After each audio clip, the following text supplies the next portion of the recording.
आप देख रहे हैं प्रदेश 24 न्यूज।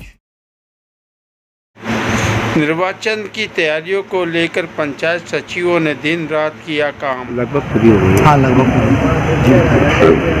तो इसमें कुछ अयोग्य या कोई ऐसा कोई कैंडिडेट आया नहीं।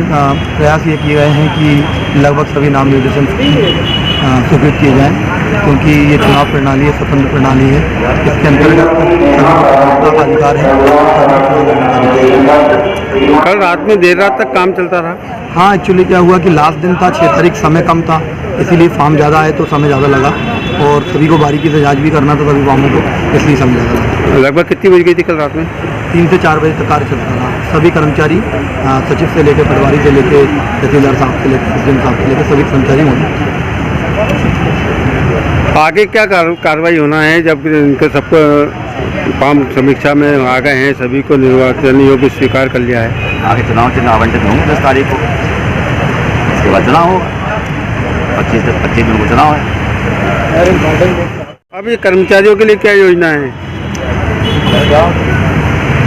जैसा कि शासन की मंशा है कि हर वोट पड़े प्रजातंत्र के लिए, तो आज ये हमारे ये फार्मों का काम पूरा खत्म हो गया है, और हमारे भोपाल जिले के सम्मानित कलेक्टर महोदय उनका एक ही आदेश है, ऐसी महिला कि हर व्यक्ति घर से निकले, वोट डाले, अपने आप से जिद करे और वोट डाले।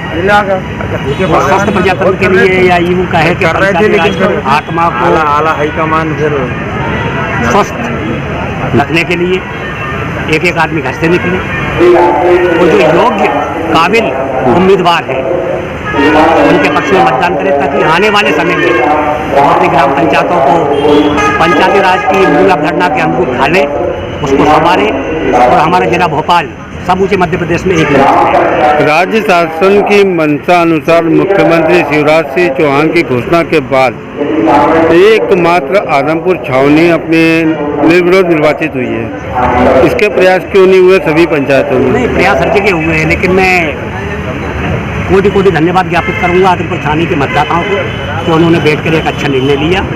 शायद दूसरी पंचायत वाले नहीं ले पाए, लेकिन आगे भविष्य में वो भी लेंगे। और जैसा कि उन्होंने एक इतिहास रचा है, वह शानदार इतिहास है, और भी पंचायतों में ऐसे निकल के आएंगे भविष्य में, और उनके इस निर्णय का हम स्वागत करेंगे।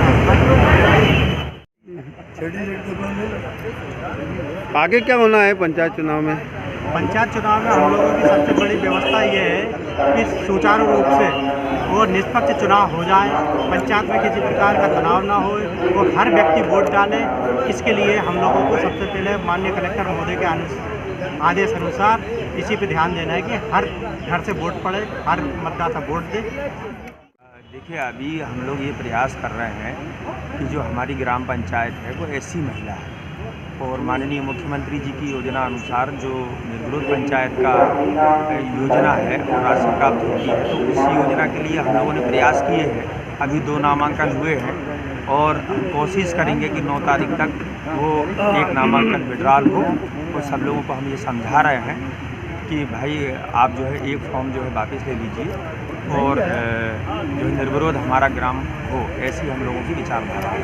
आपका कार्यकाल अभी 7 वर्ष का हुआ जी और लगभग सारी सुविधाएं आपने मुहैया करा दी जी। अब इस पंचायत के जिम्मे क्या ऐसा कौन सा कार्य जो जिम्मेदारी से करना चाहिए? देखिए, हम लोग अभी तक का जो 7.5 साल हम लोगों ने किया, उसमें हमने कोशिश की है कि जन समुदाय के जो भी जनमानस की मध्य प्रदेश शासन की योजनाएं थी वो जन जन तक पहुंचाई है। और अभी भी जो भी सरपंच प्रतिनिधि हमारे ग्राम पंचायत में आएंगे, हम सभी लोग उनसे मिलकर जो भी जनता की समस्याएं होंगी उनको विधिवत निराकरण कराने का, मिलजुल कर जो है पंचायत में बिना शिकवा शिकायत के मिलजुल कर जो है लोगों के विकास के लिए और मध्य प्रदेश शासन की योजनाओं को घर घर तक पहुंचाने के लिए हम सहयोग प्रदान करेंगे। आपके गांव में एक मवेशी वगैरह बहुत पाले जाते हैं, ज़्यादा बहुल गांव है, और दूसरी बात यह है कि गोबर गैस बनाने का प्लांट लग सकता है और ये सब चीज़ें, लेकिन गांव में जगह जगह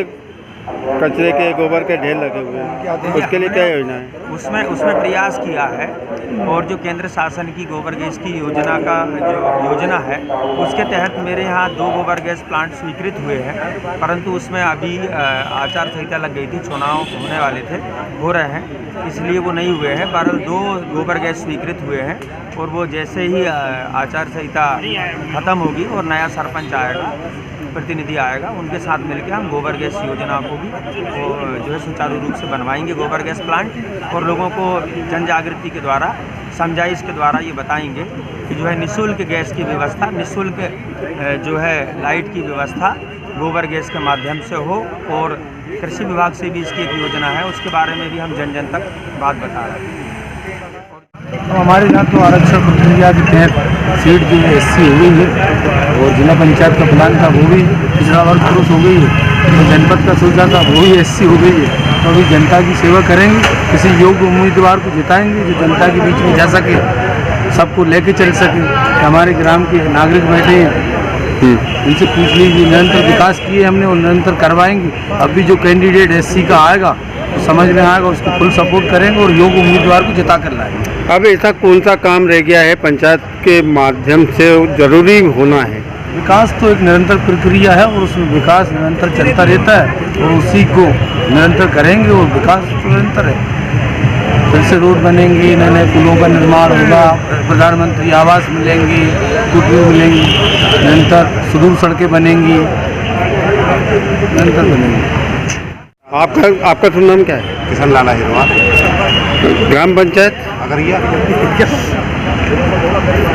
आप चुनाव लड़ रहे हैं? गांव में क्या क्या विकास हुए हैं? सरपंच साहब ने क्या क्या विकास करवाए हैं? कंक्रीट अच्छी हुई, सड़क अच्छी हुई, कुटी मिली, भूमि मिली। आपको मिली है? हाँ मिली। अच्छी सुविधा मिल रही है? पानी मिल रहा है? पानी की थोड़ी कमी है, वहाँ पे तो पानी नहीं हो पा रहा है, व्यवस्था चल रही है। जल योजना स्वीकृत हो गई, नल जल जोड़ने जो स्वीकृत हो गई, काम लगने वाला है, काम लगने वाला है। ठीक है। देखते रहिए प्रदेश 24 न्यूज। ऐसी ही विशेष खबरों के लिए सब्सक्राइब करें, लाइक करें, शेयर करें।